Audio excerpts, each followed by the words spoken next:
Hello, Secret Keepers. Making games can be a dirty business, and no one knows that more than today's guest, Hannah Strack. She has gotten down and dirty designing, marketing, kickstarting, and soon to be publishing her new game, Trash Cult. Today, we will be talking to her about the do's and don'ts of Kickstarter marketing, how to avoid over-succeeding, and what it takes to make adorable trash pandas into aspiring Jim Jones acolytes. That and so much more on today's episode of the Moth Studios Super Secret Podcast. Shh. Anyone want some Kool-Aid?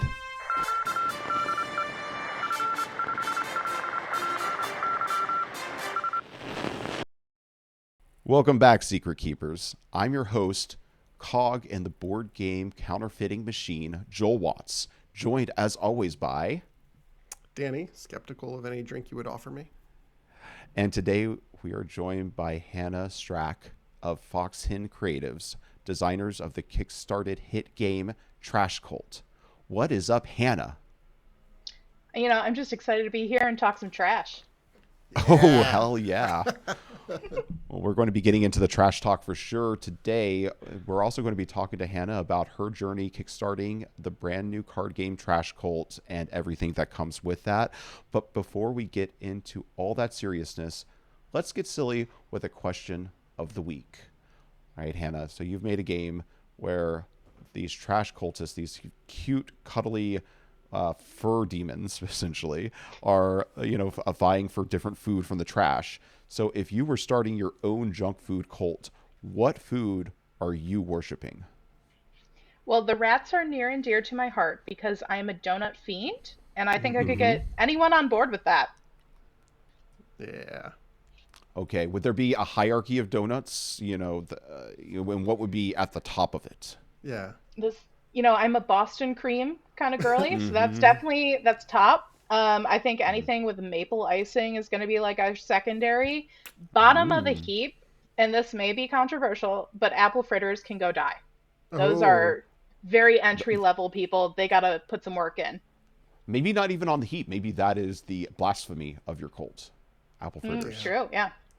Yeah, because I can imagine. I mean, like bottom tier donut. I mean, I love them, but glazed, regular glazed. I mean, that's just the common. That's what every trash panda is going to find on the regular. That's going to make up like the majority of the horde. But those Boston creams, those don't often get thrown away. They are eaten thoroughly. So it's a special day when you come across that in the trash. Very true. Yeah. Yeah. Well, hey, I might join that cult. In fact, I might have to come up with a new answer. Danny, did you have one for this? Ready to go? I think I'm gonna sidestep the food and go for a drink here. I think I'm a Coke Zero fiend at this point. I drink a lot of Coke Zero, and I've been hearing some really crazy things about Coca-Cola lately. Anyway, which kind of points towards some cult-like behavior. I don't know if this is just complete BS or not, but I was listening to this professor give a lecture basically stating that Santa Claus as we know it was completely conceived of by Coca-Cola marketing to get soda sales during the winter months. Is that something you've come across, Santa? Yeah, I thought there was something about that particular Santa being copywritten for a while by Coke because it was like their image of Santa. That's but crazy. It was like hyper specific to how they had done it. Oh, wow. Yeah, I've definitely have heard that before. I mean, obviously Santa Claus, well, first Santa Claus was a real person, St. Nicholas, and then he was an idea that was around, but yeah, that the red with white frills, I think, and the big belt buckle and the plumpness, I think all of that is like, yeah, the Santa, as America knows Santa, I think, yeah, I've heard was created by Coca-Cola. Wonder if they could save polar bears. I was about to say, did they create polar bears too? Did they create polar bears whole cloth? There's a conspiracy. Yes, Danny, I think we could take even TikTok real? by storm on this one. Polar bears are not real. They're created by the Coca-Cola company to sell you nostalgia for polar bears. We'll figure it out. Get the marketing down. I will have to say, Danny, slight my one thing here is we're stealing these things from the trash, and of course people will throw away sodas and you can find the soda still in the can, but there's one thing I hate. It's trash water, trash juice. So the idea, like the first thing I thought was like, cola sitting at the bottom of trash leaking out was just kind of turning my stomach. No, why'd you have to put that in my mind? Because you put it in mine. And that's how I'm going to change my answer to nachos. What do you got, Joel? That's a good question. I mean, it's right there in the game. I think I even have questions about it. I think it's on your shirt right now, Hannah. Mm-hmm. I'm not going to completely out myself on this one, but let's just say trash pizza is something that does, hey, maybe I've indulged in before. So I think that if there was something I was rummaging through of trash for, and this is coming as a guy who's a pizza delivery driver, as my day job, I still cannot get enough of it. And if I had to go and dumpster dive finding pizza, because pizza is good whether it's hot or cold. Bad pizza is good pizza. It's still good. So I'm completely on if I'm going into the dumpster trying to find some trash and finding the trash worth, worshiping, I would praise the trash lords for pizza. Does that put me with the raccoons in your game? Is it the raccoons? Yep, that is partially why raccoons are so popular when people are starting the game. They love their pizza. Yeah. Is there an animal that worships the nachos? Is that a... Not yet, but we're always looking for new cults to join the trash cult fandom. I'm in for it. Lizard nachos and lizards, for some reason. I can imagine those two going together. Yep. I think you're going to have animals, people coming up to you with trash cult tattoos soon. I don't know. It just seems like... I hope so. Look, I'm super open to people putting that art on their body, as long as they send me some sort of photo. And then you'll sue them for royalties? No. I just want to see it so I can repost it, maybe profit off a little. It's free marketing. Mm-hmm. Wait. It's free marketing. Well, here, if we can get 10 views on this video, Joel will get one of the animals tattooed on his face. Man, the amount of propositions that Denny has made about tattoos going on my body based on very small amount of Kickstarter money has been wild over this past year. Every time we start talking about Kickstarter stretch goals, it's always like, well, tattoo on Joel's face, tattoo on Joel's ass. But is it that weird to offer a stretch goal for not funding? I feel like... Yeah, it's like if he had his way, there'd be a stretch goal at $100. And it would be like me getting a full facial tattoo. I'm in for it. Yeah. Ever dreamed of embarking on legendary quests, unlocking hidden secrets, and discovering untold riches? Dive into the world of X, Seekers of Fortune. It's the game that's soon to be taking the internet by storm. Sign up today at xseekersoffortune.com and start your journey to greatness. Remember, fortune favors the bold. See you there. All right, Anna, that's really good to know where you stand. You're a donut person through and through, or a donut cultist. But now we should probably get to know you a little bit better. And what we love to do to start out with all of our game designers especially is find out about your gaming origin story. So one of the first things I like to ask, are you from a gaming family? Did you grow up playing games? We did, yeah. I grew up in a very classic gaming family. So Scrabble, Monopoly, Life, Five Crowns, Quiddler. Nothing super indie or trendy per se, but we got the basics down. I was educated well from a young age. Yeah, we love those basics for educating kids and to how to play games. I mean, they're the staples. They're the go-to for a reason. Rarely do people come on and say, "Oh yeah, my family started me on Catan" or something like that. Have you ever finished a game of Monopoly? Yeah. Oh yeah, I am too competitive to not finish a game of Monopoly even now. Is it still ongoing? Like, what's going on? It's only taken 4 years to finish that game of Monopoly, but we powered through. Oh my goodness. I feel like we're getting inundated on TikTok with Monopoly Go ads. Do you guys get those? Just like every other ad is like Monopoly Go? Or are they targeting me? Like, I think it's something for you. Oh my God. What have you looked at? I'm so offended. I will admit that I sit there and I do just watch one of their ads over and over again because it's just a weird. I don't want to go too much into details on it, but it's a weird ad. And you ever just see something on TikTok where you're just like, I don't like anything about this, but I can't stop watching it over and over again. And I feel like I'm a one and done, and you're just trading the algorithm at this point. This is your own Yeah. fault. they're like, his It's like favorite this thing guy- to watch is Monopoly Go ads on TikTok. Serve him as Yeah. much of that as possible. This man in the flannel really loves Monopoly. Wow, it's off the charts. Oh my goodness. No, well, Danny, it's like it's like one of those things you're like, I don't want to say preaching to the choir. It's the opposite of preaching to the choir, because you know me, I'm barely on TikTok. It's not my platform of choice, so I don't really see TikTok ads all that often. Hannah, are you a big TikTok person? Yeah, as the face of the brand, it is my duty to be on TikTok. So Okay. I'm on there a fair bit, but I tend to not get too many game specific ads. I get more genuine game content from people. Okay. Well, I haven't seen this Monopoly Go. I don't even know what Monopoly Go is, Danny. Why are you bringing me this information? Yeah, What is I the? don't, it's I don't know. It's a way to play Monopoly asynchronously. Oh, Because okay. that was something the world was missing. I don't. Well, I mean, I guess that's one way of getting through a game. So you played those traditional games with your family, like you said, Five Crowns, Monopoly, things like that, Scrabble. So then I guess my question would be, what was like the first like advanced game, or, like what gamers, like board gamers would consider like a true core board game, or maybe not core, but eccentric, whatever you want to say. Like, what was your first like board game, TikTok board game? I don't know if I've got one in particular because around the time that I was like, ooh, I kind of like the more interesting games, I picked up Garden Bow, Creature Comforts, Cryptid Cafe. Like there was a mix of them, but they Mm-hmm. were all that kind of not too crunchy kind of game. I could still play it with my family without my parents, like being angry about the take that nature of it. They get a little competitive. Oh Oh, wow. yeah.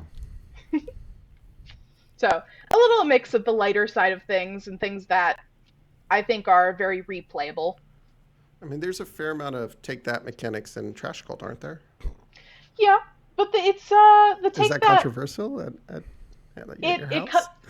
a little bit. The take that though, for the most part, comes from the chaos deck, so it feels like the garbage gods are doing it to you, not the other Oh, players in the okay. room. Oh, okay. That's yeah. So it's more like RNG than it is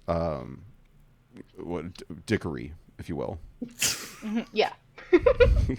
Yeah, Odd because I transition. mean, people get so upset at that take that mechanics in games. Like when I was just at a game night the other night, and like somebody, it's like it's the mechanics of the game, it's the strategy is to disrupt your rival strategy, and it was a husband and wife, and it was funny, they were sitting at the opposite ends of the table, and like the wife specifically got targeted the husband, probably because they have like a consistent rivalry going on that's going to last them their entire marriage, the rest of their lives if they're lucky.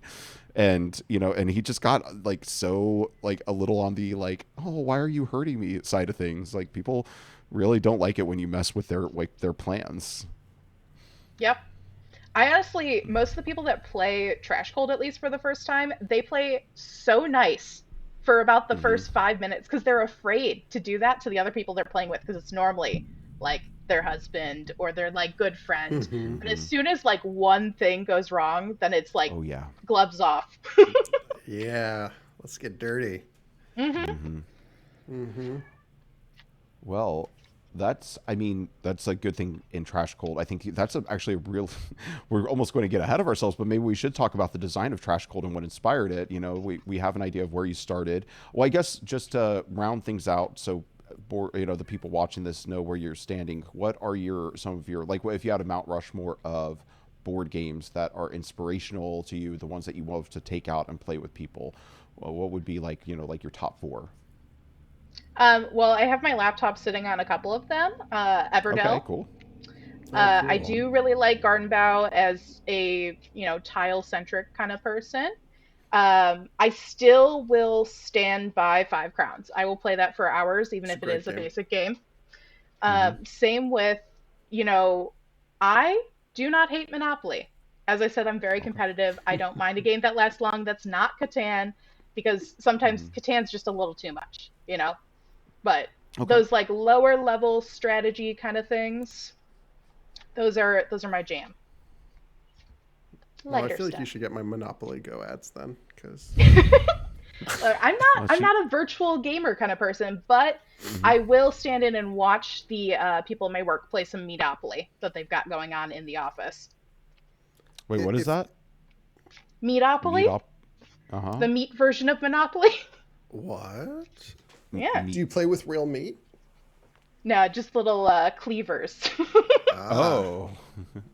Okay, so I'm guessing all the locations have been replaced with delicatessen what?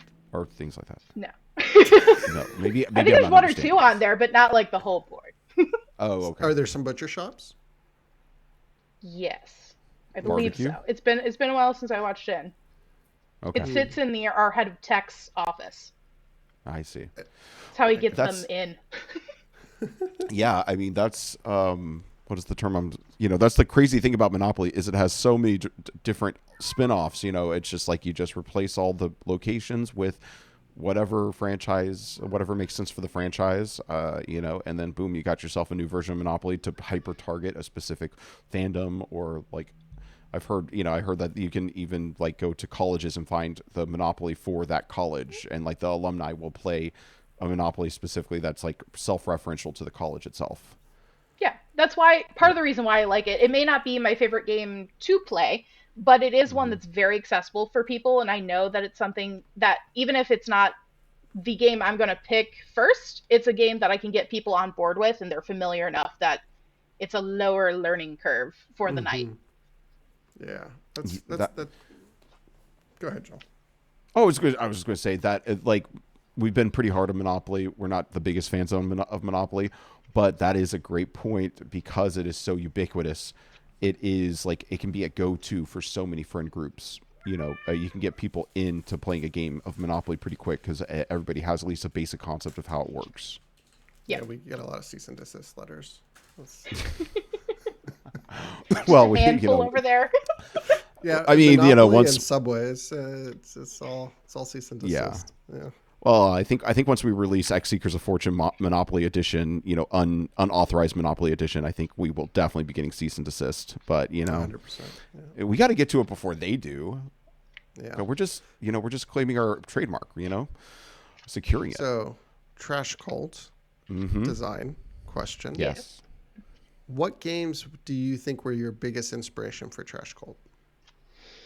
Yeah, so it doesn't seem like it, but the games that we played before included Creature Comforts, Mm-hmm. Oh Okay. Nuts. These are Mm-hmm. very off the wall takes at that. There was a little bit of my business partner Joe. He plays BattleTech, and there was some stuff in there that he was like, honestly, we could pull mechanically or verbiage wise from this or that. Mm-hmm. Mm-hmm. Um, what else was in there? Counterlope was one that we played right before we went because we liked the level of simplicity it was. Like there was enough going on, but we're like kids could play this. It's been a while. I don't have my list in front of me. I know there's one more than forgetting. Okay. Okay. But that general weird mix that if you play our game, you're like, none of these make sense now. Well, I love it. inspiration, is just the beginning. Yeah. So I'm sure, like, yeah. So how long? Okay, how long ago did you start? Like, what was the seed, the kernel of an idea, and how long ago was that for We Trash Cult? started we started 8.5 months ago. So Okay. relatively quick funnel to get through this project. We started Mm-hmm. because we were doing portfolio reviews in Cincinnati, Ohio at a local college, and they invite their alumni to talk about what they've done after graduation. And this particular alumni was talking about how they worked in an agency that worked with the game Taco Cat Goat Cheese Pizza, Mm. and they're talking about like Mm-hmm. the process of what that was like. And we were in that kind of auditorium, and I tapped Joe. I said, Joe, we need to go outside for a second. He goes, okay. I step outside and I go, this was going to be a big ask. I ask us to do some weird things every now and Mm-hmm. again, and it's normally a lot of work for us. But what would you say if we made a game this next year? And he was like immediately on board. He's like, cool, what's the game about? Like, let's go. And from there, we're like, honestly, we're illustrators by trade. We already have an illustration series about like these trash animals that are worshiping food. That's a pretty easy theme already built for us that we could build a game out of. And Yeah. from there, lots of hours designing, playtesting, marketing, and here we are. Mhm. I I love the idea of you just being immediately inspired in an auditorium and be like, hey, I need to have a little sidebar with you. Do you want to make a Mhm. game? Like that to me, that's amazing. I love when people are just like they see something creative and they're just like, all right, I'm gonna go for it. Like no Mhm. hesitation. And then having a partner that you can just be like, are you down? And they're like, yeah, yeah, definitely. Why not? You know, that's sweet. Mhm. Yeah, the two of us Yeah. are serial hobbyists and multi-potentialites, so there's pretty much everything under the creative umbrella is in our radar of what we could do. Mhm. I love it. Any hopes to make a movie or like, something film or animated? Animation would be the most likely related Mhm. to our kind of realm of things. If we were going into film, I'd have to call in quite a few favors to make that happen. But That's fair. it's not a no. Maybe, Mhm. 5 years from now we find ourselves in animated film. I How could see long? it, especially with the property that you have now. I would love to see these little critters, in a little short film, devouring pizza and fighting for donuts. Yeah, that'd be great. How long have you guys been partners? How did that partnership start? And what can you tell us a little bit about what it's like to work with Joe? Yeah, terrible. No, he's just great. We started Foxhen Creatives in 2016.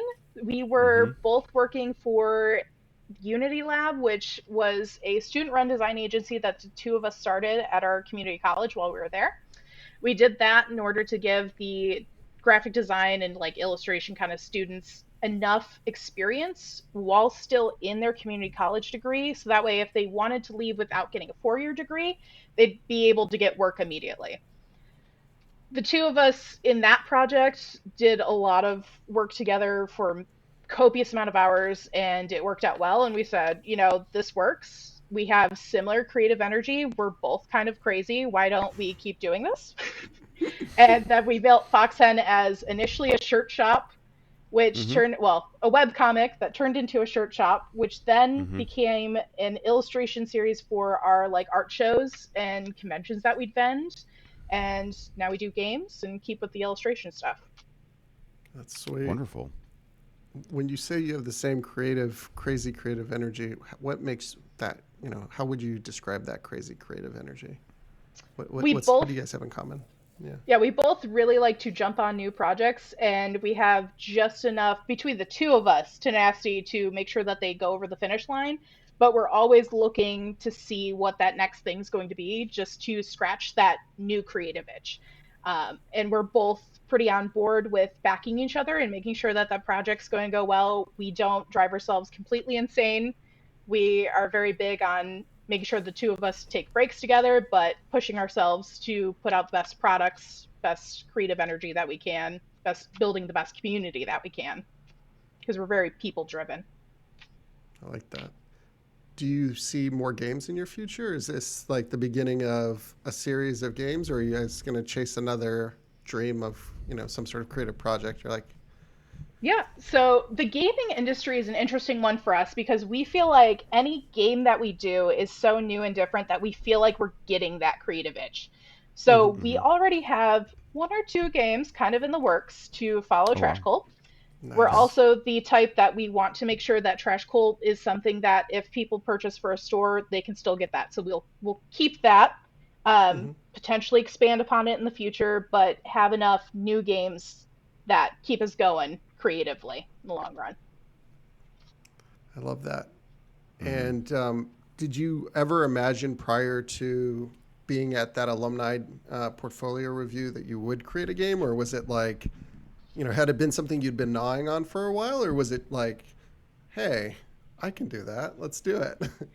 We had been looking into ways to make our art more functional because we had been hmm doing art shows and vending conventions for I want to say 3 years at that point, and we noticed that there was like a downturn of people wanting the static stuff, the stuff that goes on your wall, the things that you Mm-hmm. necessarily can't wear. There's the economy is a little different post COVID, And Yeah. we knew at some point we were going to be looking at a space that we're like, we need people to be able to interact with our art in a different way. We like Mm. doing art, but we need it to be a way that people want to get on board with it. They want to pull it out multiple times.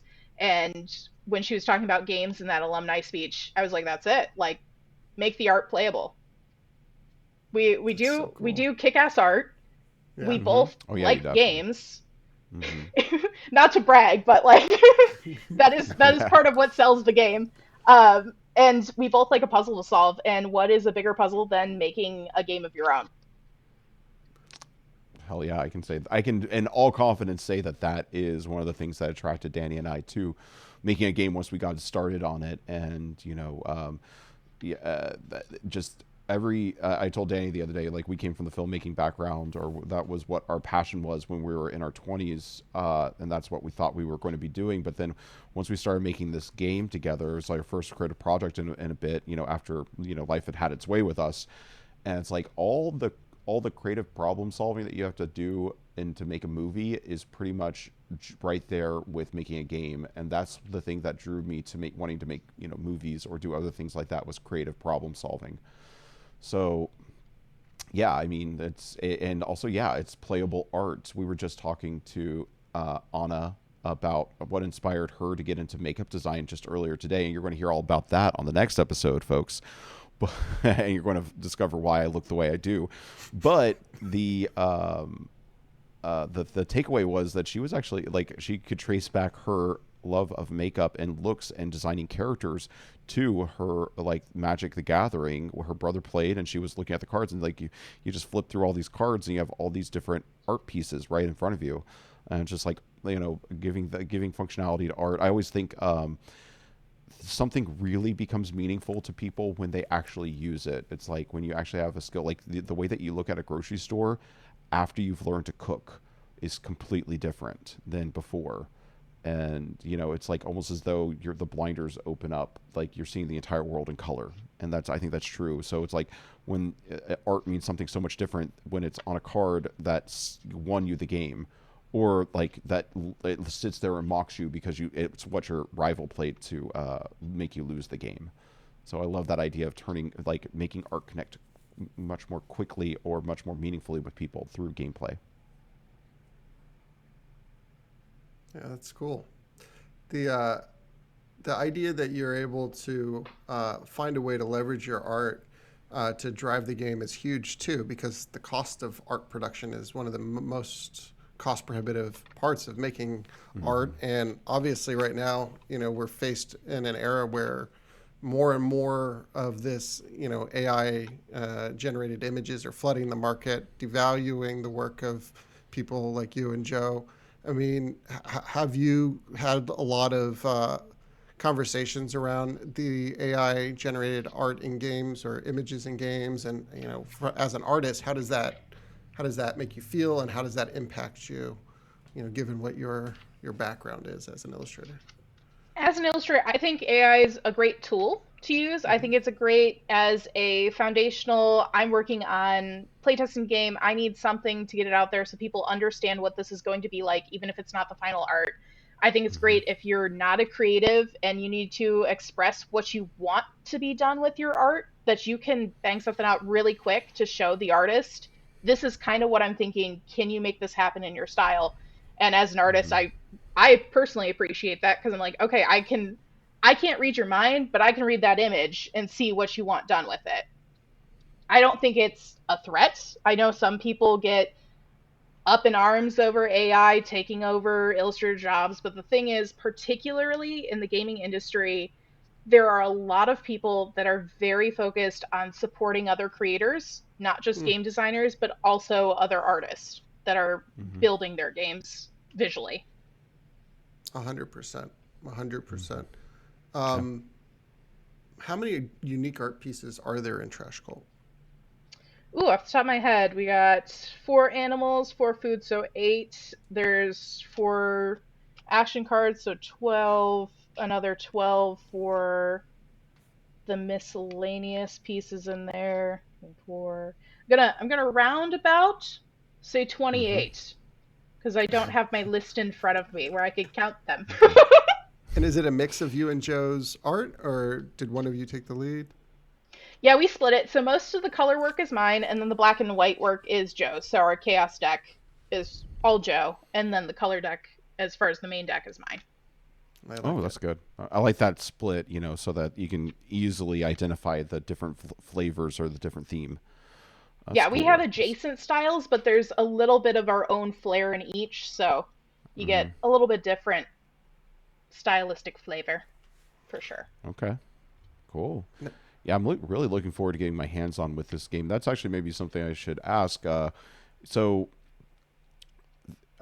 you had, okay, like, going back to the beginning, you had the seed of the idea in this conference.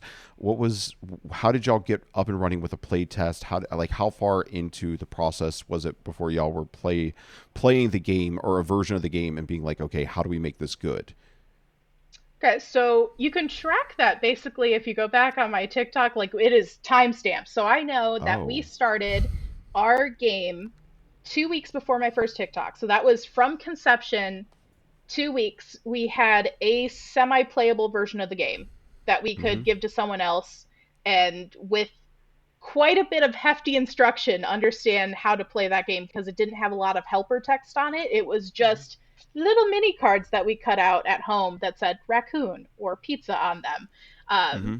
And then from there, it took roughly another 3 weeks off the top of my head of going back and forth, changing the game to getting it to a space that I was like, let's give this to a good chunk of our friends and run it through a more official playtest with that helper text and some placeholder art. And then another month to get it to the point of, after some very dramatic changes to the game, going with our remote playtesters and we put out a survey basically on the TikTok because at that point we had had enough people in it that we said, look, if you're looking to playtest a game, you want to get a physical copy of it. As long as you're willing to give us feedback throughout this process, I will send you a game and jump in our Discord and we'll just hash things out. Total Mm. hours on playtesting, we spent about 200 if you add mine and Joe's time up. Mm-hmm. But outside of our playtesters, I don't even know. But Yeah. the little initial bit to having a playable game, really, like, if you ignore the very first of us having to super explain it, you're talking like a month. Mm-hmm. Mm. Yeah. Did you find playtesting to be a daunting challenge when you first started, or were you all like, oh, we know exactly how we're going to do this? We're both very research driven. So Joe actually works with like government clients for strategy and research. So Mhm. he's already there. My little fun factoid is that I've done like an analytics competition. So I know we know what questions to ask. We're not afraid of getting answers we don't like. Mm-hmm. We know that the data that we get is true, and we should, to the best of our ability, put our emotions aside and do what the people want, as long as it's on board with the direction we think we should be going as a brand. So playtesting, I consider easy peasy. It's a fun process to me. Mm-hmm. Did you have a guiding principle, like the thing that I think I always come back to? It's like, I mean, for us here at Megamouth Studios, fun is paramount, and frustration is something to be, you know, um, toyed with. It can exist in a game, but as long as the frustration leads to like a fun explosion, that's okay. But if it's just frustration, just like a nail Mhm. being driven into a board. So, was there? What was it like the most important question you had to ask your playtesters for feedback? Yeah, so we wanted to make sure at every step of the game, whatever we landed with would be able to be played by a reasonably aged kid, so like 8, 10 years old. So something that's easy to pick up. Uh huh. It's not too frustrating that my mom would flip a table over. Has she done that? Oh, I think we Not found yet. our, what the rest of the interview is going to be about. What's up with his mom? How many tables has she flipped? And None how yet. many games of But there's Monopoly has she ruined? definitely there's definitely been some vibes in the room where she's like, this game is too frustrating, or I have too much anxiety or stress. So we like to have a little bit of anxiety because it keeps things spicy, but not so much that you're like, this game is just wearing me down emotionally, Mm-hmm. which I think pulls back to our kid. We're thinking about the younger player as well as the not so into crunchy, the newer board gamer. That's kind of our little safe space. We're very, Oh yeah. who are we designing this for, and do we check their boxes when they're looking for a game? That's good. You knew your target demo, and that in it of itself is a guiding light, because we definitely weren't trying to aim for 10-year-olds. We were older kids, but specifically like teenagers up, and the sweet spot being like people in their 20s and 30s. So yeah, it was like we Yeah. knew it's like we can be a little more frustrating or a little bit more dense because of that. Yeah. Oh, for sure. Like our game, we know that we are a hotspot for the 20s to 30-year-old, but we Mm-hmm. also know that especially as you get into the 30s, they have kids and they want games Yeah. that they can play with their kids. Hmm. That's not going to super throw off the vibes in the household for the evening. And that's where we wanted to be. Daddy drank the no juice and then turned the table over. So here's a question. One thing that you said that I thought was really great was, you know the right questions to ask. You're not afraid to get an answer that you don't want. So throughout this process, which were some of the biggest answers that you did not really like? The biggest one for the longest time, because it took us a while to figure out how to fix it, was people just telling us over and over, the game takes too long. For what I'm Mm, looking at with this art, I expect it to be a quicker game. mm, And it took us a long time to find that balance of keeping the game fun, but also making it about 5 minutes shorter than it was. So it's Mm-hmm. not mm. necessarily bad. It wasn't bad. It was just, I don't know how to fix this right away, and that's a little frustrating. That is an interesting one, because that does remind me of something that Danny and I had with X Seekers of Fortune. It was a little less on the tip of our tongue, but we definitely had a situation where it's like this game plays a little bit too long as of right now, to like sustain a like 3-round tournament within a reasonable amount of time. Like if we were to do like that sort of thing, the traditional card game tournament. And for us, like we kind of knew, and then like as we just kept designing the game, it sort of like that part incidentally got chiseled away, and all of a sudden we were like, wait, the game is playing in about the amount of time we want it to play. It was like going from like 35 to 40 minutes to down to like 25 to 30 minutes.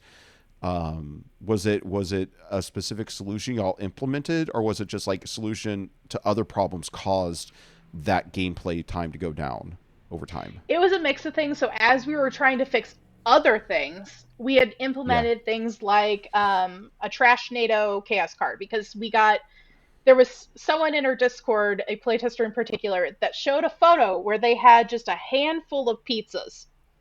And they said, when your opponent's playing a raccoon and they can't find any pizzas, I was like, oh no, Uh, that's a problem Mm, because it looks like you have literally the rest in the deck in your hand. yeah. So mm-hmm. we had to do a little fixing for hand hoarding. And when we made that Yes. fix for hand hoarding, it also made the game slightly shorter because people were able to find things a little quicker that they needed. The Mm-hmm. other thing was when we were fixing, people were saying, sacrifices, they take a little too long to build up to. And I want a way that I can still get a sacrifice, maybe not all the time, but it's a little cheaper for me. So we implemented an opossum plushie that is by nature a cheap sacrifice because no blood or sugar is spilt in order to get the perk of this. But it's basically a Mm-hmm. wild card. You can get the perk of any of the other cults that you would have otherwise sacrificed. And that Mm. also made the game quicker because it could clinch someone from having 5 food that they need to the 6th food Mm, without building up another 3 turns to get there. yep. That No, makes it just complete sense. increases your win condition density within the deck. And Yeah. Mm-hmm. That's um, awesome. I'm excited to play the game now. Like all these things that you're saying are just making me oh, I can't wait to get to delve into that trash and then next get time you're in inducted into town, that I've got a cult. copy right here. Oh, good, excellent. I didn't realize that. Yeah. Where are you with the process? I presume you're at the stage where you have prototypes, but you haven't gone to manufacturing. Correct. Yeah, we did a free run of some preview copies that we sent out to Uh-huh. about 17 influencers after we got through our prototyping phase, because right now we're in the middle of our Kickstarter. When that Kickstarter finishes, then we'll go through our manufacturing phase to get our finals. Okay. Did you Excellent. interview quite a few manufacturers, or did you have a relationship with one and just kind of roll with it? We shopped around a little, but we felt pretty confident in who we were going with from the get-go based on our relationship. We go Perfect. off Okay. of, I mean, as long as the numbers align, we like vibes. Yeah, we're very similar. You know, it's like the numbers have to Yeah. be there, but after that, it's all vibes, right? Hmm. Isn't it great? Go ahead, Joel. Oh, I was just going to ask, do you mind saying who you're going with, or should we keep that secret? Oh yeah, we're working with What's Games for our base games. Okay, cool. Yeah, that's very popular, and we're definitely circling around Watts ourselves. Watts? What's? Lots. What the what's? Watts. What the Yeah, what's? what's the Watts? I should remember it is my last name after all, except for with a Z, which if I get a chance, I'll legally change my last name to end in a Z. What? Oh, to end in a Z. Okay, Yeah. I thought you were saying end in a Z was going to be your new last name, and I was like, that's an interesting jump. How did we get there? Yeah. Isn't it a great feeling when someone shows you a way that your game is broken, particularly after the point where you're like confident that there are still broken things in the game? Like, one of the things is like, you know, early in the process, you know, there's lots of broken things in your game, right? And then as the Yeah. game progresses, your confidence grows that maybe the game isn't hiding anything broken, but then every now and then someone will show you something and you're like, whew, glad we got that one. Yeah, we had one. So we were at Tantrum Con literally like 2 days before we were launching the Kickstarter, and we had someone come over to play the game, and they Mhm. made a joke about our hostage, like convert a hostage card, and they said, "So it says convert a hostage, so I could convert your hostage." And I go, I had thought of this, and that's concerning. It's like, well, I mean, I'm gonna do it. I was like, no, we're not gonna do it. We're not doing any house rules today at the convention, but I will make the language change literally 2 days before our Kickstarter. Wow. Because I was like, I don't want someone getting this at home. And we even did, blind rule testing. No one had picked it up until that point. So I'm always very appreciative when someone points the little nitty gritty out at me, because Mm-hmm. I'd rather it happen now before we print, Mhm. 4,000 copies of a game and have it out in the world. Oh my goodness. A I'll be 100%. waking up from nightmares of that for years to come. No, I feel like just the other day, Danny, didn't we have a conversation about that where we actually weren't in alignment? Like I was like, no, it should like I thought it was worded correctly because I always thought that's how it should work, and you were like, no, it should be. Oh yeah, like sorry to get into the under the hood with X Seekers of Fortune. We're here to talk about Trash Cult, but we were talking about our sabotage mechanic, I want to say, and during our first sanctioned tournament that we ran with some streamers on our Discord, we one of the players wanted to use the sabotage mechanic to sabotage their own item, their own target that they owned. And Danny was had been under the presumption that you can't sabotage your own thing, and I had been under the presumption that you could. We kept the language open for that reason. So it kind of fortunately brought us together and being like, okay, we need to settle this. Like we need to figure out which way to the wind should blow on that one and change the wording if necessary. So we had let's just say we had a very similar late stage. I don't know if I would go as far as say game breaking, but definitely something that we had sort of missed in our communication with each other that was pointed out through deep playtesting.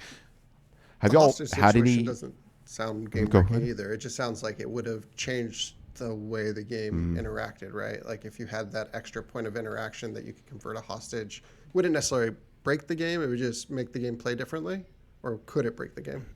It could technically break the game depending on where people were at that point of the game. Because if Mm. someone had an animal you needed in order to make a sacrifice that wins the game, and you were able to just like reach across and convert it to your team and then immediately kill it, yeah, it could change things quite a bit. Interesting. I'll talk Yeah. about speeding up playtime. Yeah. Yeah. Darn, that made me think. So, oh yes, I just that made me curious. Have y'all ran a competitive tournament of Trash Cult yet on Discord or amongst your playtesters, or have you just been keeping it at the casual level? We've been keeping it casual. I would be Hmm. intrigued to see how a tournament rolls out for Trash Cult and see how people feel about it because while there's strategy involved, there's also a bit of luck. And Hmm. depending on how much luck people are comfortable with, depends on how they feel about it being in a tournament setting.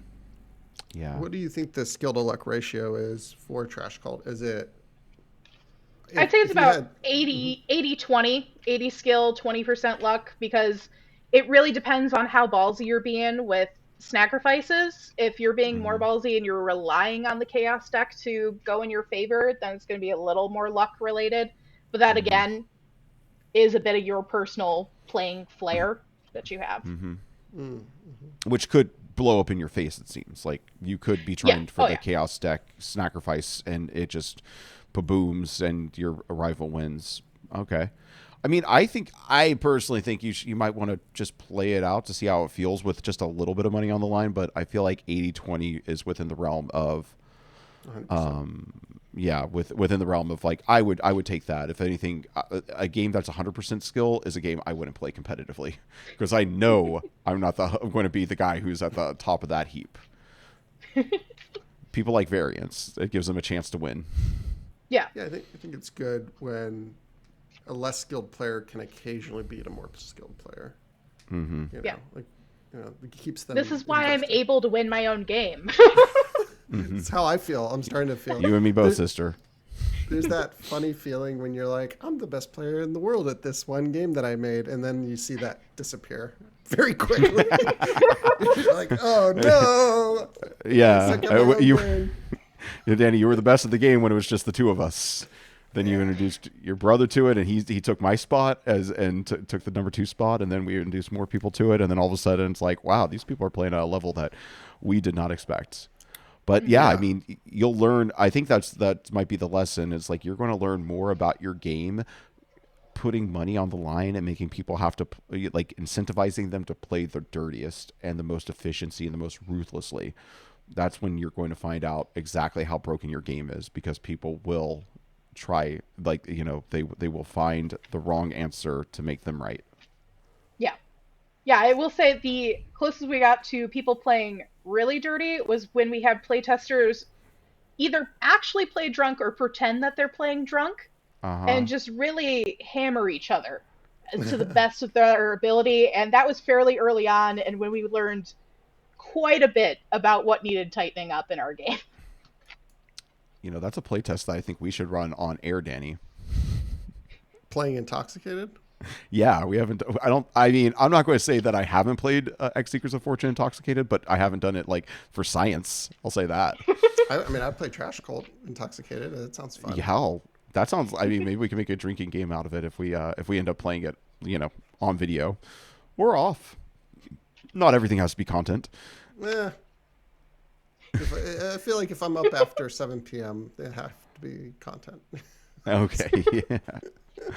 Awesome. But that is so smart on you to think let's test the drunk play experience because let's face it, board games and beer, board games and cocktails go so well together. So you might as well know what is this gameplay like drunk. That I like I said like we call the beer and pizza pretzels kind of game. In what is it that Jay Crane calls the Magic player who's always smoking weed? Oh, is it the botanist? Or the herbalist? Herbalist? Don't know. Something like that. Yeah, but do you play Magic the Gathering, Hannah? I do not. Okay.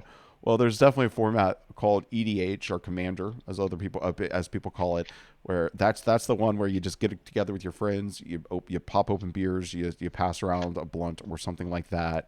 Everybody's doing their substance of choice, so you almost have to test for that environment as well. So I think it's very wise of y'all to have run some drunk games. Now I understand there's some drama around the exclusion of possums in your game. Is that accurate? What? People really love the possums. They're ready to physically fight me over the possums. Yes. So people always ask, is there going to be possums? And normally I give them, at least the beginner, there is a possum technically in the game. It is Mm-hmm. technically the most powerful card in the deck. We gave it the crown jewel position. And since that's not enough for people, we Yes. are also, if we make an expansion, if we can figure out how to keep the balance in a 5 or 6 person game and keep it as Mm-hmm. fun as the 2 to 4 person game is, the possums Uh-huh. would be the first ones on the list to have the cult of their own. Oh, that's sweet. What kind of food would they Most, be rocking? I was about to ask. I'm not sure. I honestly would almost want to run a poll of some of Mm, our like VIPs Uh, to see like what they think would be I the like possum that. food of choice. mm-hmm. Yeah, that's good. The only other thing I could think is if the possums were like partial to a variety of foods, so they play with all the other cards, but you have to like instead of like hoarding one style of food, you had to make combinations. I don't know. Hmm. I have to Yeah, Joe and granted I. I have to play the game still, so I don't even know if that would work. I'm just that's just the one of the I things mean, that came to my mind as a you're solution. not far off. Joe was bringing that up as a potential for the possum, that they would be the collector. The only That's thing cool. is, if we wanted it to be a version of the game where you could swap out a cult instead of it just being a true expansion, what that would do to the possum group as well. Mm, Hmm. Okay. So lots of things to wiggle, think over, play test. I love. Oh, Oh, yeah. I have. I'm not saying this is the right answer, but I just thought of like the ultimate expansion. I don't. No, no. Sorry. I don't know exactly how to phrase this. Yet again, I'd have to play the game, but I'm imagining like Danny and I are working on a cooperative version of our game where Hmm. you know so that when we're creating basically bosses and scenarios that you have to play through using the same cards. And I just like got inspired because I was like, what else would be on the list? And the thing that came to my mind was cockroaches. I don't think anybody would want to play as cockroaches. Well, I shouldn't speak for everybody, but I was imagining them in my head right now as like they're the ultimate like what is the term like hive mind kind of thing. And so the cockroaches could be like what everybody else has to uh, fight against if you were to do a cooperative version of the Yeah. game. But cockroaches came to mind as like what else digs around the trash for food, and cockroaches came to mind, and they're Yeah. disgusting. So The day everybody would that want to the stomp cults them. come together, Yeah, Yeah. bring There you possibly. down the go. roaches. But I was also imagining your art style with cockroaches. I was imagining it actually looking pretty dang cool. Maybe Oh I'd yeah. make the roaches look sparkly just for fun. Well, they do shimmer when you turn on the lights in the morning, and they're all over your kitchen. Cool. So, so you're well into your Kickstarter at this point. You have 15 days Mm-hmm. left to go. You have Yep. far exceeded your goal amount, and in fact, you even have gone on record as saying you're passing on an opportunity to potentially raise even more money because you want your campaign to be more manageable. Can you talk a little bit more about the decision to pass on, trying to supercharge the campaign and make it as big as possible to what seems like to me deliver a better customer experience? Yeah. Uh, this is our first Kickstarter. We have never Mm-hmm. crowdfunded before, so there's a fairly steep learning curve that naturally comes with that as is. On top of that, this is the first game that we've ever made, which means Yeah. that learning curve gets tremendously steeper. We are hiking 90-degree vertical up this cliff right now. So Mm-hmm. by Yeah. keeping things relatively contained into something that is staying in a 5 figure range, make Hmm. sure that we're able to limit the number of first wave people getting our game. That's less messages for me to manage. And if anything goes wrong, the multiplier at which that error is put against is lower than if we were 5 times as big as we are now, which Mm-hmm. gives us a lot of wiggle room to make sure that we have safe spaces to grow within, safe spaces to make changes if something does go wrong. Um, it helps my sanity personally because I do not want, quite frankly, 2,000 messages one morning from a bunch of people that are like, when is the game coming? Can I get tracking information? And instead, I have 20 people that are curious about their game that I go, oh yeah, sure, I got you. Give me 1 second to jump into this Excel doc and I can handle that while still maintaining my day job. Oh yeah. That's a good Are point. y'all So using yeah, a pledge manager? yeah, we'll be using Pledgebox for ours. Okay, cool. Based on what I have backed in the past, I, as a customer, like Pledgebox best. And I don't want our backers, especially we have 20% of our backers are first time backers. I don't want those backers to deal with any experience that I personally wouldn't want to deal with in a first time backing. Okay. Okay. What do you like about Pledgebox? What are the differentiators there on the customer experience side? I feel like their UI is very easy to read. Their UX is fairly simple. There's a lot of pledge managers, especially ones that are like white label that you can do a lot of custom stuff with. Sometimes they get a little clogged down. They're not as sleek. And we want as clean of as a funnel as we can get when it comes to doing any shipping, add-ons, confirming that everything is right. We want it very bold and clear and make I sure like that. that everything's in pretty much one page that you're like, yes, that looks all good, or something's wrong and there's the edit button. I know where it is. I can change it. I'm going to get notified that it was changed. That's awesome. It's very cool. Um, and I think it's such a smart approach because I mean, I have never heard anyone say, "Hey, you know what? We're going to try to manage our growth here to make sure that we can deliver in a way that we're comfortable." And it's so wise. I mean, especially as a first time creator, to limit your exposure by just limiting the scope of what actually you have to carry out after the campaign. So I think that's a really smart thing. I think there's going to be a lot of people wanting to hear more and more about that because when you made that TikTok and I heard that that was a take I hadn't heard, like I said, and it definitely made my ears perk up. So you should make I feel like it's a take that some people do, but they're very quiet about it I don't know if it's for some reason people feel, I don't know, bad that they're not going to reach as big of an audience or feel like they're going to be judged maybe for some reason. But I think it's a take that at least first time Kickstarters and game designers should maybe look into because again, if you blow up too quickly and you don't have the resources for it, you're going to find yourself drowning real quick without a life preserver around. And we're young. We've got lots of time to do kick-ass things in the future that are much bigger. But this is our first little learning experience. So I want to make sure it's a good one. Yeah. Yeah, that's great. Sure. Yeah. So what has surprised you the most about the Kickstarter process? The big one being how quickly the Kickstarter actually blew up. In that first 25 minutes, I thought we were going to hit maybe 2,200 on the first day. Thinking people were going to go more slowly into it. Instead, I was having a near panic attack on my couch going, oh my God, there's so many people right now, and I have things to fix and update immediately. There are graphics to be updated because we already hit a stretch goal that I wasn't planning to hit for another 3 days. Ooh. I think there's a lot of things with Kickstarter that, from the setup perspective, there's so many different little tiny details that you just don't think of. You're like, I know I need to do ads.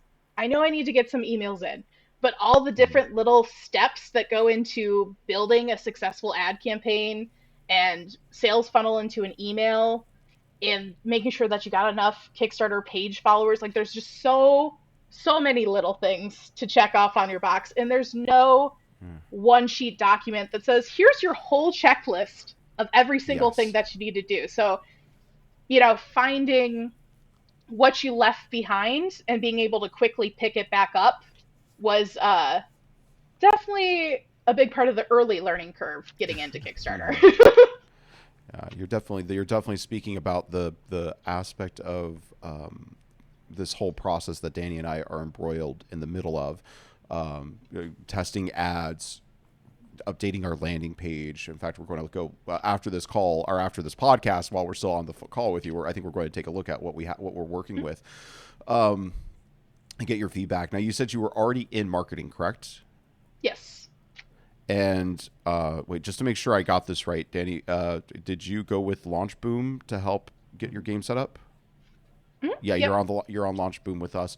So I guess, Mike, that's a great, something maybe to speak on. What did Launch Boom provide you in terms of marketing that was like specific for games, that it like rounded you out as a marketing person already?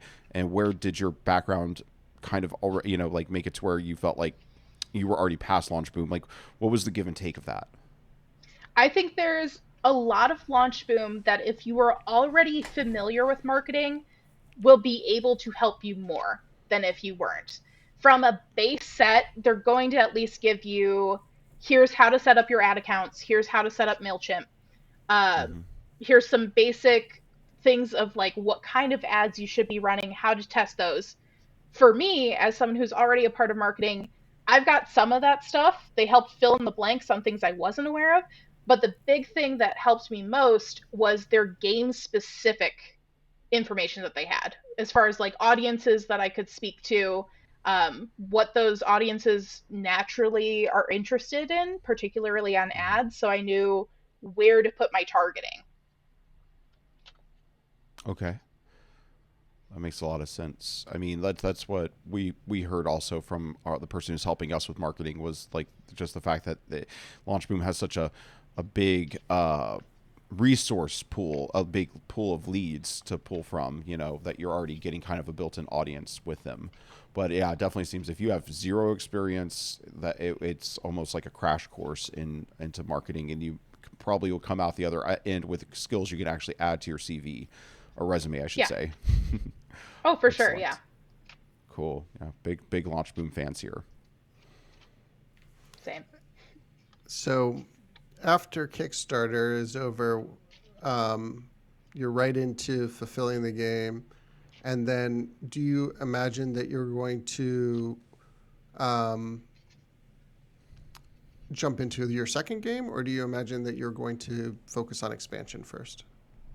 There's already a little bit of overlap with our second game because as Mm-hmm. the Kickstarter phase of this is actually, compared to what we've been doing, a semi slower phase for us.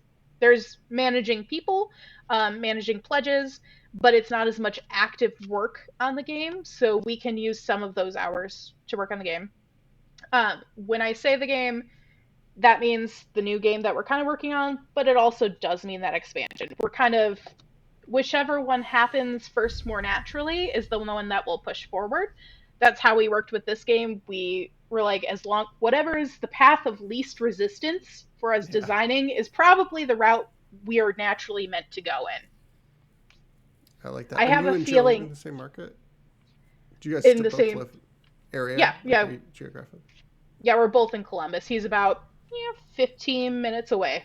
Oh, okay. Oh wow. That's nice.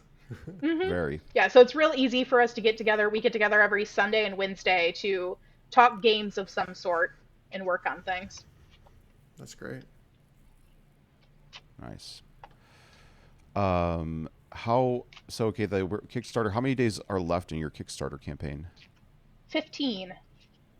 And you're well past your goal. Like what do you, Hmm. as of right now, what are you projecting to hit? Do you have an idea of like in terms of uh, total that you're projecting at the moment? Yeah, so based on what we've been doing and how Kickstarter kind of trickles out in the middle of your campaign before it comes back up right at the end, I am guesstimating, don't hold me to this, but 31 and some change. It's Okay. We're pretty at 25. solid. Yeah, we're at 25,000 right now with 15 days left. So And how many like backers would that be? that would be, depends on how they pledge, but a Yes, of course. general estimate 1,600. 1,600, and I'm presuming what? Yeah, I guess what level are you planning on printing at? If you have 1,600 backers, that's I presume around 1,600 to 2,000 copies that are already going to be claimed. So are y'all looking at doing like what, a 5,000 print run or higher? So I'm going to talk to What's to see what maxes out a pallet with Uh our huh. game Oh, size. that's a Right good now, idea. with the Chinese lunar year here, We're in radio silence for the next couple days, but Yes. next week I'm hoping it'll be somewhere a little north of 4,000 games based on our box Okay. size. That's great. So about double the amount that you are Yeah. going to be giving to backers will be for you to sell in the Yes. aftermarket, which from what I understand, that's where the company really makes its money. Yes. Nice. Are you planning to just sell directly to customers, or are you planning to seek some form of distribution, or are you having conversations with distributors about getting it into game stores? We have some very small distributors that have reached out that we're already got on our wholesale accounts and ready to rock and roll at the end of the campaign. We're going to do all of our wholesale, so retail and distributors, after the campaign closes, just to keep our lives a little easier of invoicing both the games and the shipping together and keep their paperwork a little bit cleaner. That's great. So, yes, direct and also a little distribution. Perfect. That's great. You think you'll use the TikTok shop? I don't think I'll be using the TikTok shop. It's very QVC, and I don't think that's quite on brand for us. Yeah, it's been kind of crazy, the amount of QVC vibes that TikTok has acquired in the last 6 months. I was wondering what you Little were Vanna. doing. Fan away. Sorry, I should like who amongst us does not love Homer Simpson? Who is not in themselves a Homer Simpson? We have this beer mug here with Homer enjoying a nice beverage. Is it like that, or maybe a little bit more perk to it? Maybe a little more perk.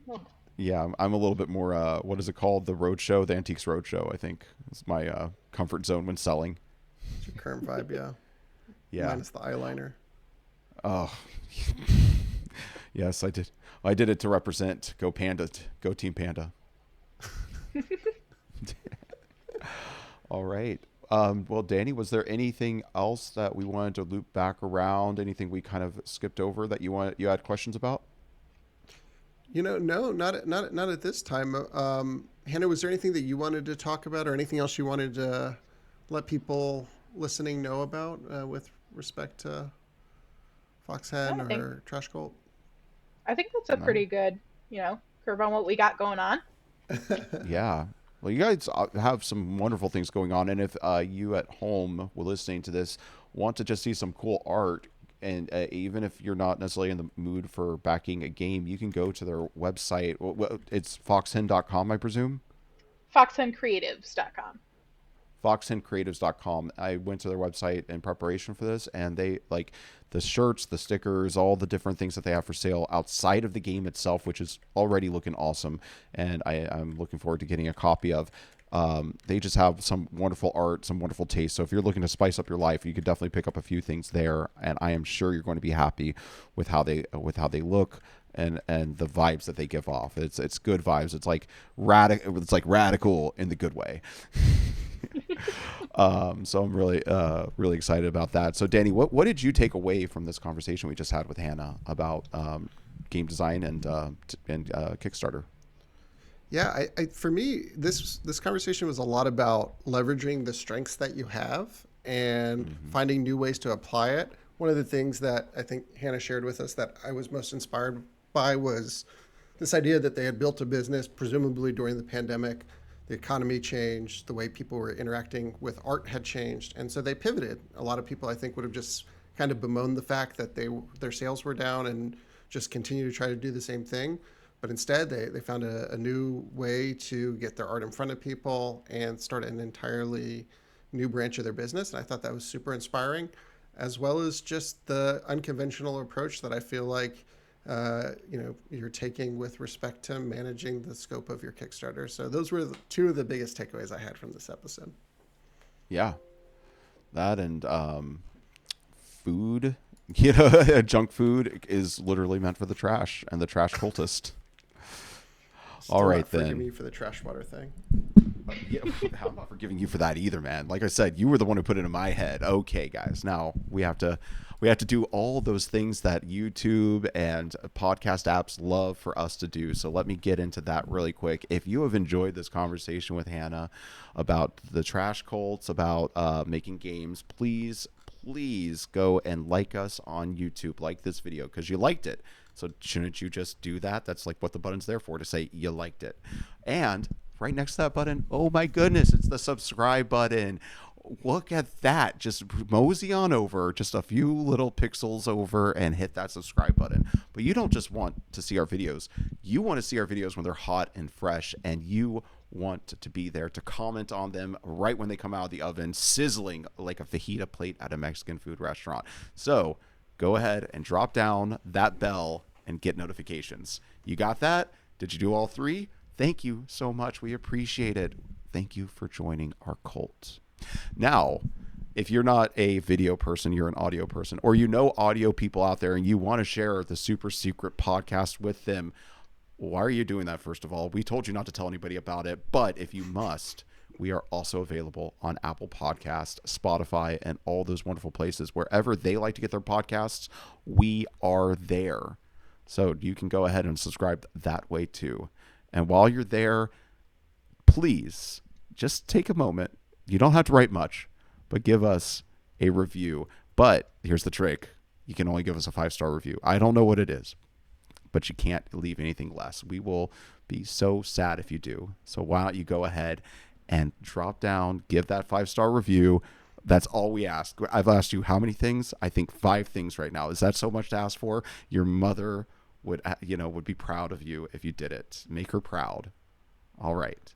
It's incredible how much more insufferable you are with a little bit of eyeliner. It's a real challenge. Well, we'll see. People in the comments, do you prefer eyeliner Joel? Do you prefer this cool Joel, who's probably doing some art and drinking coffee and is unhappily in some sort of situationship that he doesn't quite understand? Or do you prefer plain old boring Joel, who probably is just around the corner from getting a wife and kids once he starts going back to church? I don't know. You tell me, and I'll keep it up. But that should do it for all those things that we got to say to make the podcast, grow some hay.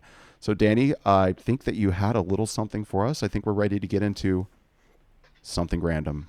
Yes, we are. So every now and then we like to have a little quiz off with the guest of the show versus Joel, and we have a on-topic quiz. So we are going to do a little cult quiz today. I've got 5 questions prepared, and I'll ask you to write your answers down and then present them to the camera, and we will see who gets more questions right. And just to let everyone know in advance, there are a lot of weird words in what I'm about to say that I don't feel confident I'm pronouncing correctly. So you've been forewarned. So there is just one. I have something on my whiteboard I need to communicate to Will. Okay. Jeez, that's so weird with this. During.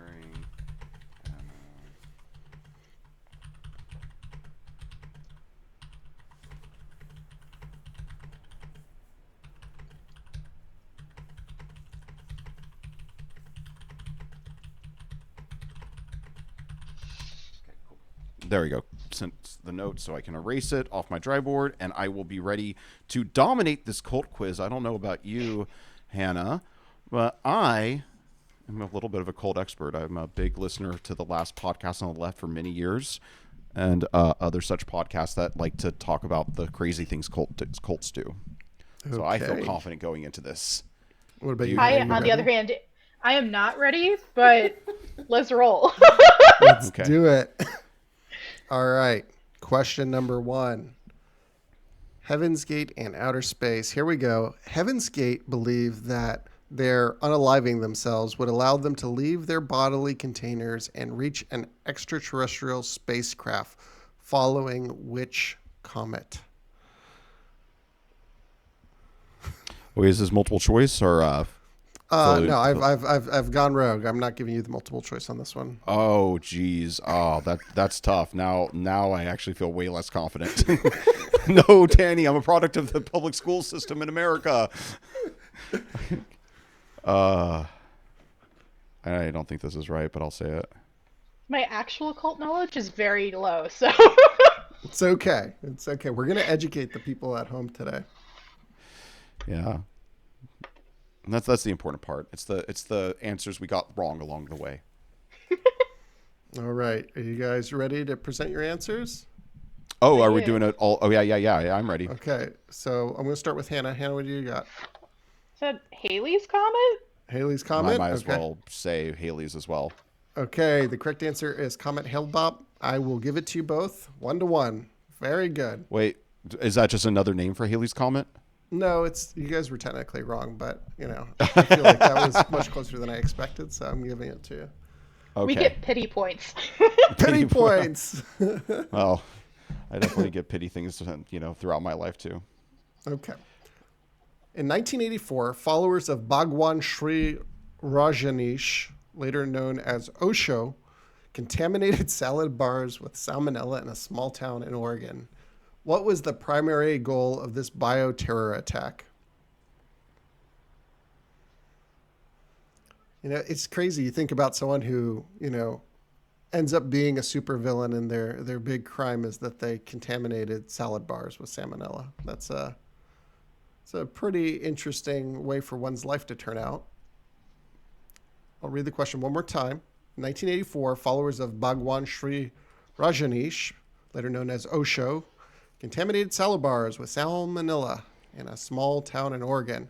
What was the primary goal of this bio attack? All right. I'm ready. I think I know All the right. answer. Well, the guest can go first. Hannah, what was your... So I was going along the lines of if you had the salad bar, you would be safe if you were actually a part of the cult. So I went prove that you were a believer. Ooh, I have no okay. idea. Okay. Joel, Okay. what did you get? I believe that they did it in advance or around the time of a local election that they wanted to, get a specific result on. So I put to suppress voter turnout.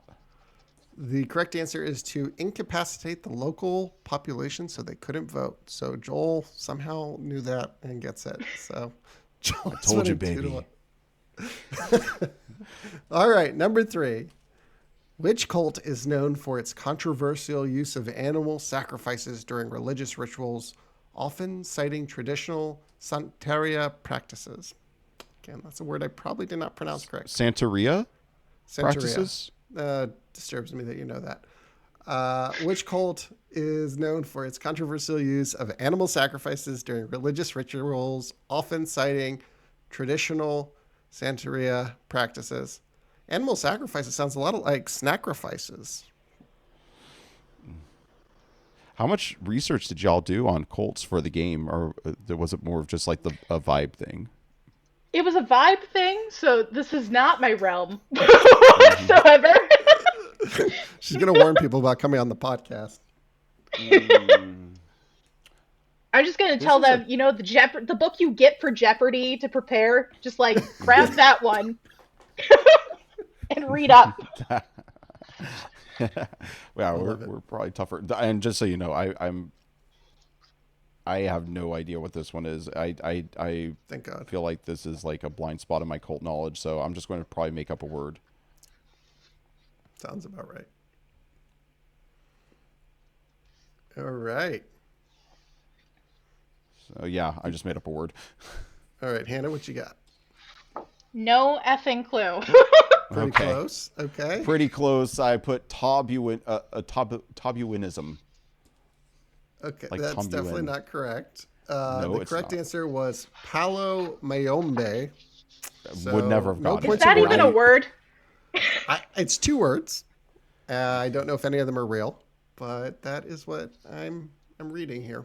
So, still 2-1. Plenty of time to catch up. Question number Yeah. 4. Cargo cults found in the South Pacific, notably in Vanuatu and Papua New Guinea, are known for their creation of airstrips and imitation of military drills. What do they believe these actions will attract?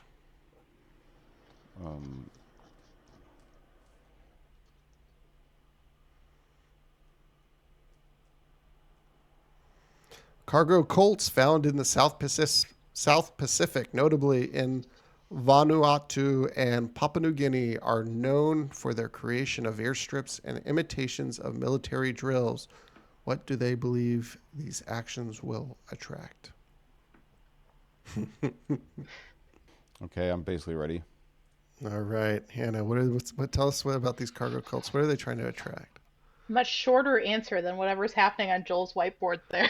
Aliens. Aliens? Possibly. Joel, what do you got? In a way, so I put down here military planes who they believe will bring rations and supplies, and they basically worship as gods. Okay, that was pretty close. Western goods and technology from the sky. I guess we'll give that to Joel, unfortunately.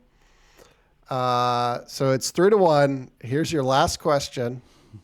Sorry to blindside you with this cult quiz, Hannah, but we've got one more. Shinriko. Shinriko. Yeah.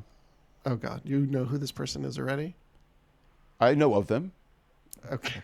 A Japanese doomsday cult engaged in several criminal activities, including a sarin gas attack. Which environmental practice did they promote among their followers for purification? You said environmental? Correct. That's a weird word. I'll try it again. Shriyanko, a Japanese doomsday cult, engaged in several criminal activities, including a sarin gas attack. What environmental practice did they promote among their followers for purification? This is I know of a lot about this one, except for I don't recall this little factoid, so I'm just going to be making it up yet again. So if you asked me about what attack they did, I would have been able to give you the sarin gas attack. I knew that. So let's see. Yes. You know what? I'm just going to go with the old standby. I don't think this is technically environmental, but maybe it could be extrapolated. But it's an old standby for cults. I literally have no idea. We're just... I don't blame you. Okay. All right, Hannah, what you got? I'm just professing that I am the big loser of today. No. Joel's the big loser. No. Well, you don't got that right, Danny. You don't got that right at all. I went with the gold cult classic, castration. Castration, when in doubt, a cult will have its members castrate themselves because there's always something weird and sexual at the core of every cult. Let me just say, if I was ever in a cult, if people started expressing doubt, I'd be like, hey, guys, we got to be more confident in ourselves. We don't need to be doubting anything right now. No, the answer is hot yoga to remove toxins. So unfortunately, that is not I knew there was something fishy about that practice. Well, Joel, like the Iron Chef, remains undefeated here. He is. I won the last quiz too, didn't I? You did. The only person who's tied you was Zazu. You guys tied at 0, and we never aired that episode, so it doesn't count. So it was such an embarrassment for both of us. Yeah, well, I'm gonna continue to work on my quiz skills here. I'm maybe not the best quiz master, but I have fun. We appreciate it, and I'm sure you're just going to get better and better at being a quiz master. And your something randoms always bring some levity to the end of the episodes. But we are now at the end of the episode. So Hannah, I always like to ask, where do you want to be found? Where should people find you? So you can find us at pretty much any handle of Trash Cult game on all the socials. If you want Foxhen stuff and news, foxhencreatives.com. You'll find all the links there. Quite good. All right, Danny, any final thoughts on the episode? You have 15 days left to back Trash Cult, and you should. And you should tell other people to do so as well. Or else. Joel is going to show up at your house and start a cult and raise some doubts. So. Adios to your huevos. Yeah. Excellent. Well, Danny, thank you so much. This has been Hannah, and this has been Danny, and I have been Joel, wanting to remind you that you must start somewhere. So why not here? Thanks for listening. Theme music by James Hilden. Produced and edited by William Wymore. Yeah, no more eyeliner for Joel. No more.